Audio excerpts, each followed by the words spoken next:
Welcome to Computers for the Completely Clueless. I'm Lee Keller, and we've got a special guest today. Heather Butler, thank you. Dr. Heather Butler from Professional Development. And we're going to be talking some more about the Internet, using the Internet, and the browser functions.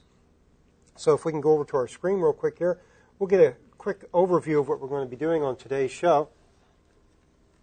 And we're going to review a little bit about the domain extensions that we talked about last week, because those are pretty cool. Tell you what country you're in.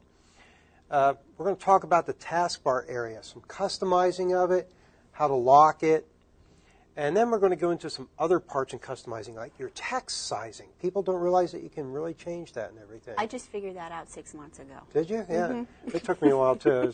And a lot of times you'll get on a computer and it's like, why is this so big or why is it so tiny? And we'll show people how to fix that up so it meets their needs. We'll talk about full screen, and we'll show some differences in software. We'll talk about the status bar again quickly, how to control that, and we'll talk about add-ons. And then we'll look at some third-party toolbars, and of course, at the end, viewer mail. So a lot of good things coming up, and we'll dig right in right away on this and take a look at this. Last week we were talking about the domain extensions, and some of the basic ones that we talk about all the time. You always see .com. That's the most popular one. But you also see .org, which was originally designed for not-for-profit organizations. It's abused a lot today. You'll see .net, which was originally designed for the network providers, and again, pretty much abused today. They've loosened the rules so much. Other ones that you see a lot that help you are like .uk. I mean, you'll see things. .ca. .ca for Canada, yeah. There's the countries that you're at will show up in the domain extension too. So that's a really nice thing. It helps you know exactly where you are. It might help you decide whether or not the information is relevant or not. So a lot of nice things there.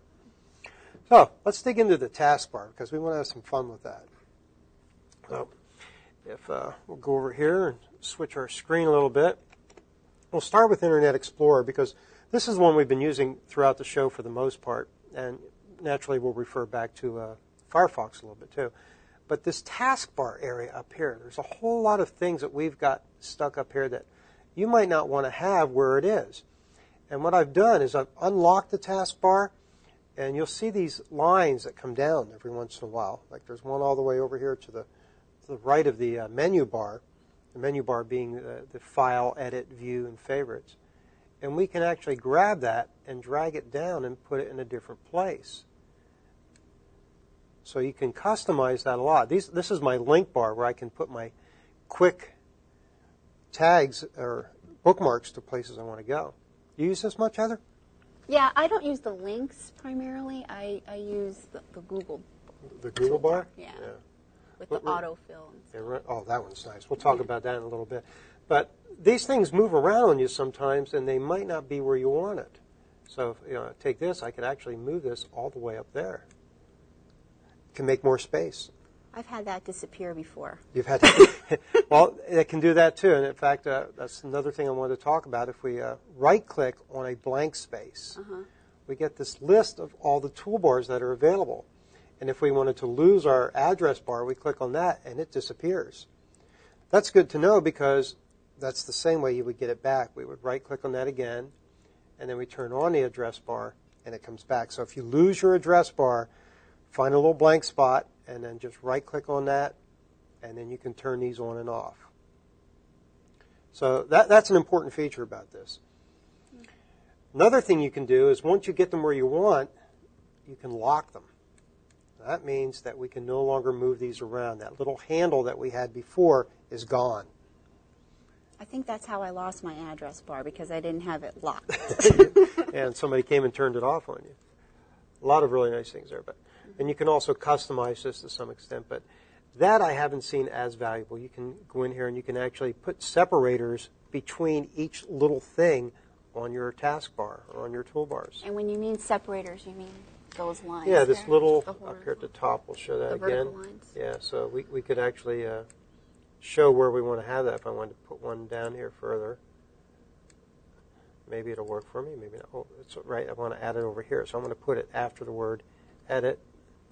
Put that there, and I can just bring that separator over there. And then over here, I can decide where I want to put the separators. So So you can customize that, you close it, and whatever you change is going to be reflected up here. For example, let's say you're using your browser at home, and you found that you didn't use the edit feature. You know, if you don't work on websites, you don't need to edit websites. So I can just remove that. And then close it, and I no longer have the edit feature on there. So that's one thing that we wanted to talk about. So our viewers now know how to use the toolbar, how to make it customized so that it meets their needs. If we go to Firefox, our other popular browser on here, I'll talk about this.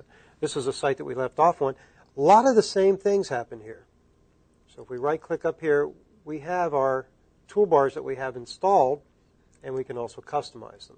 But that doesn't look like the other one. It looks a lot different. Yeah. But you're basically doing the same things, and you can move these things around.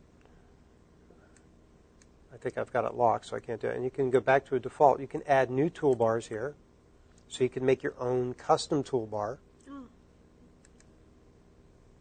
And you can add or remove these items by dragging them to the toolbars. Like if I wanted this flexible space thing, I just drag it up there and drop it. So why would you want to have a customizable toolbar? Well, that's a good question, Heather. I like that. Some of these things might not appear up here, and you want to use them. For example, cut, copy, and paste. A lot of people use these, so we could just grab this, move it up, and it appears. So now I can cut, copy, and paste in websites, and I didn't have that feature before. Now, are you able to easily switch from one toolbar to another one? Say, for example, you mentioned earlier about if you're editing a web page, and I want certain features to show on my toolbar up on the top, I could just easily switch to that, we and then can I would have all of my here. tools there. Maybe we'll do that when we come back. We'll install a Google toolbar or a Yahoo toolbar, and those are usually pretty easy. You have to have the rights to your computer to install it. Usually when you buy a computer at home, you have administrative rights so that you can install software. But if you're in a place of business, you might not be able to do that. Okay, well, that's it for the toolbar at the top. When we come back, we're going to be talking about some other features of the Internet browser. So we'll be right back on Clueless.